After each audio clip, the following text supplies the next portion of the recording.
السلام عليكم ورحمة الله وبركاته. ازيكم يا حبايبي؟ عاملين ايه؟ معاكم مطبخ ما اقولكش. هنعمل مع بعض النهاردة طريقة عمل الاستريبس. بيبقى الاستريبس بالشكل اللي انتي شايفاه ده. هو بيجيب لك الحتتين الموزة ديت اللي هي بين الصدرين. هو عبارة عن الحتة اللي هي السلخة اللي بتاع الفرخة اللي في صدر الفرخة من تحت، حتة اسمها موزة كده اهي. ماشي، احنا بنقطعها كده. هو جايبها لي على وضعها، هقطعها كده تبقى معايا بالطول اللي انت شايفاه ده وبالسمك اللي انت شايفاه ده. طبعا ايه، بتبقى تخينه عن البانيه، تبقى بالوضع ده. تمام. انا بقى هعملهم كلهم كده لان هو جايب لي زي ما انت شايفه كده السلخه كلها على بعضها اهي. وهنتبلهم معانا وهنشوف تتبيلاتنا هتبقى ايه بالشكل ده. طبعا دي الكمية دي حاجة ترجع لك على حسب ما انتي عاوزة. تمام كده.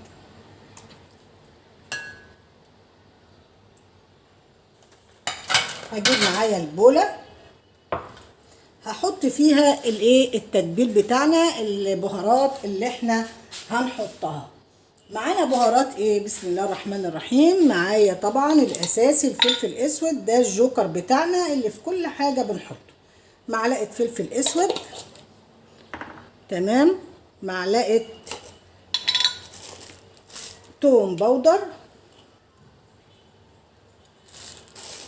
طبعا لو انت اقل من الكميه دي، الكميه ديت كيلو الا ربع، هتعملي انت ايه تقللي في البهار بتاعك. معلقه توم بودر ومعلقه بصل بودر، وحطينا معلقه ايه فلفل اسود. هنحط معلقه بابريكا،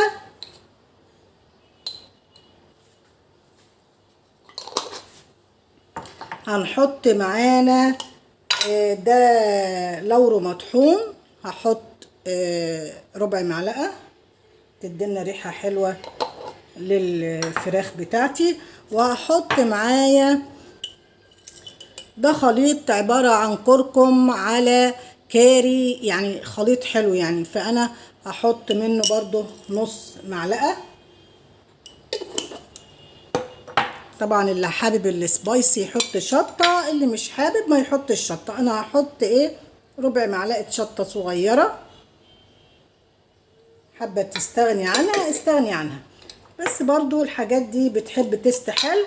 ربع معلقه كمون، الشطه عملت عمايلها معانا. هنحط معانا برضو ده حبهان مطحون كده. دي توابلنا كلها جاهزه. هنحط الملح طبعا، ادي الملح هنحط معلقتين خلاص. هنقلب كده النواشف دي كلها كده مع بعضها، بهاراتنا بالشكل ده. وهنزل عليهم بشويه بشويه خل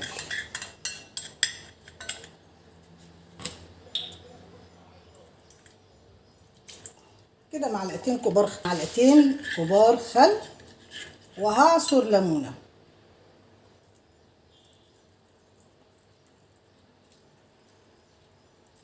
هسيبها كده لانها هتدخل في التتبيل برضو، عايزاها معاها بالشكل ده.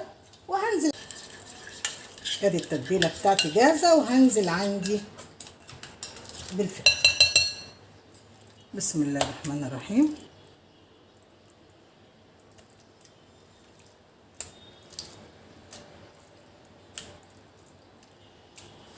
هقلبهم كلهم مع بعض. هسيبهم عندي في التتبيله دي ساعه، حابه تزودي ساعتين 3 مفيش مشكله. هو يعني البانيه عندنا الاستريبس ده ما بيغيبش في التتبيل، سواء البانيه او هو ما بيغيبش في التتبيل زي ما تكون الفرخه على بعضها بتغيب. طبعا ده مش هيغيب معانا في التتبيل. لو حابه تعمليها قبل الاكل بساعه مفيش مشكله خالص. كده خلاص هسيبها بقى في التتبيل لمده ساعه، وبعد كده هنشوف هنعمل فاصل حبايبي. بعد ما خلاص التتبيله عندي قعدت ساعه معايا، هنا هنقلب معايا هنا دقيق، ومعايا ده فيجيتار بس اللي هو الفيجيتار اللي هو المقرمش، اللي هو تلاقيه اللي هو الاصفر المحبب ده، بتضربيه في الخلاط وبتنعميه بيبقى بالشكل ده. ده انا جايباه جاهز ناعم ومبهر جاهز. لكن انت لو ما لقيتيش الجاهز، الافضل ان انت بتجيبيه اللي هو الخشن ده وبتضربيه نص ضربه كده، بيبقى خشن معاكي حتى يدي ايه شكل حلو. معايا دقيق، انا ده كمان مبهر جاهز مش هحط عليه بهار، غير ان انا هنا هحط على الدقيق معلقه بيكربونات الصوديوم او معلقه بيكنج باودر لو عندك. خلاص هقلبهم كده مع بعض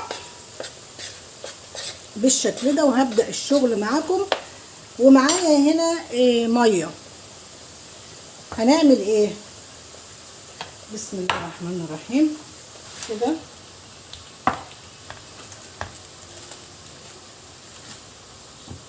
هاخد معايا واحدة الستريبس بالشكل ده وهحطها.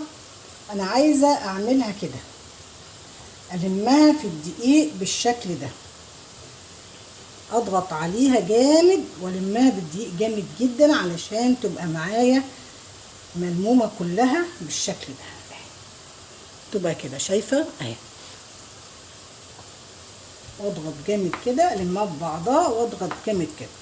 وهاجي هنا على الميه بتاعتي واقوم منزلاها في الميه كده. تمام، هاخدها من الميه وهنزل عندي بالفيجيتار بتاعي بالشكل ده.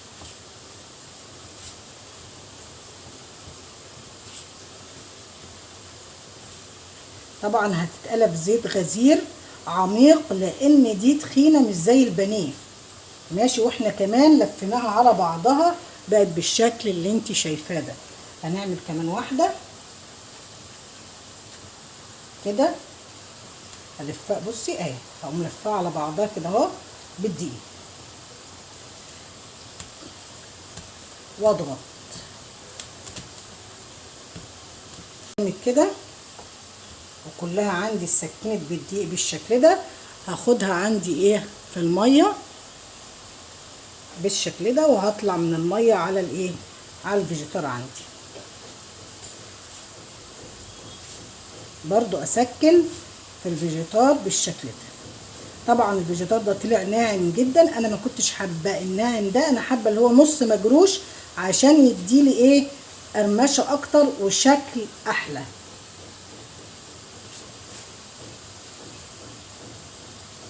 خلاص انا هعمل بقى بقيه الكميه كلها بالشكل ده، وهنيجي بقى على الايه على البوتاجاز نشوف هنقليه ازاي.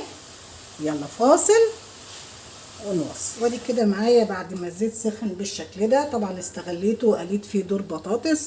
هنزل بقى عندي بالايه بالستريبس كده. لازم يكون عندي مقدوح كويس وسخن، مجرد ما تاخد عندي صدمه هقوم مهديه ايه النار عليها اهو.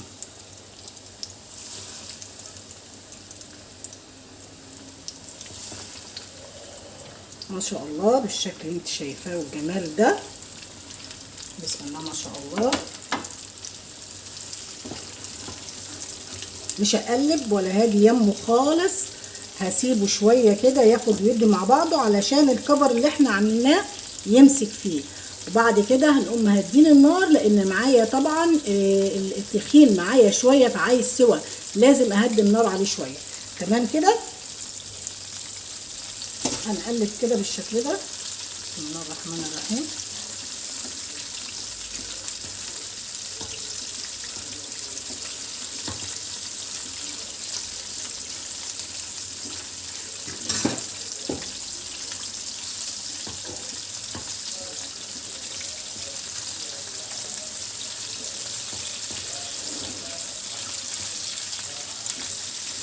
الريحه بقى فظيعه بصراحه، ريحته جميله جدا.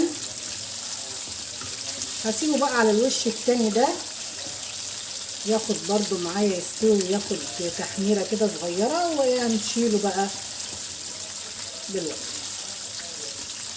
وادي كده بقى هنشيل معانا بعد ما استوى كده. طبعا قبل ما بيستوي بنقوم معلين النار عليه، بنعلي النار علشان يقش معانا كده وينشف.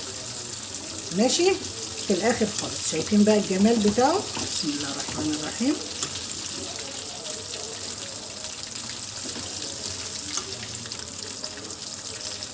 شايفه ما شاء الله مقرمشه جميله، والريحه حكايه تحفه تحفه تحفه من الاخر اهو. هنحطه بقى ونحط الدور التاني معانا، وان شاء الله بعد ما تطلع الكميه كلها هنشوف بقى ايه الشكل النهائي بتاعها، وندوق طعمها مع بعضينا ونشوف شكلها بعيد. يلا فاصل وكده يا حبايبي. بعد ما خلصنا قليه وشايفه الاستريبس بالشكل اللي انت شايفاه ده وناشف وجميل، ارصه بقى عندي هنا، وعملت له معايا الرنس ده. دي خلطه عباره عن مايونيز على كاتشب على مستردة، وهحط لهم شويه صوص حار. عايزه بقى تحطيه في سندوتشات، تاكليه مع مكرونه، اي حاجه. دي ايه طبعا حاجه ترجع لسيادتك. عايزه تسيبي الصوص الحار ده خالص ما تحطوش، وكفايه السكالانس ده اللي على بعضه بالشكل ده. قلبيهم بقى كده ويتاكلوا بقى بيه. يا سلام، ايه ده، والله ريحته قلب البيت، طعم اكيد حكايه. كده خلاص، كده قلبنا السكالانس بالشكل ده،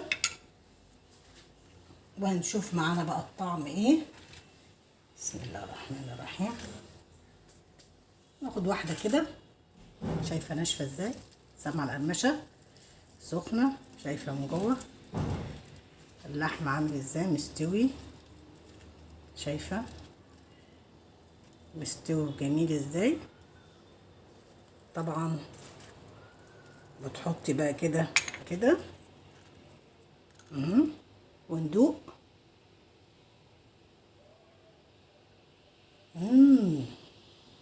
الله، طعمه خطير، طعمه حكايه، جميل جميل من الاخر ما اقولكش. كده خلاص خلص الفيديو بتاعنا، مش عايزه حته. طعمه حلو جدا، يا ريت تجربيه. وان عجبك الفيديو ما تنسناش في اللايك وفي الشير، ولو اول مره تشوفيني ما تنسينيش في تفعيل الجرس ليخلص كل جديد. وكان معاكي مطبخ ما اقولكش، والسلام عليكم ورحمه الله وبركاته.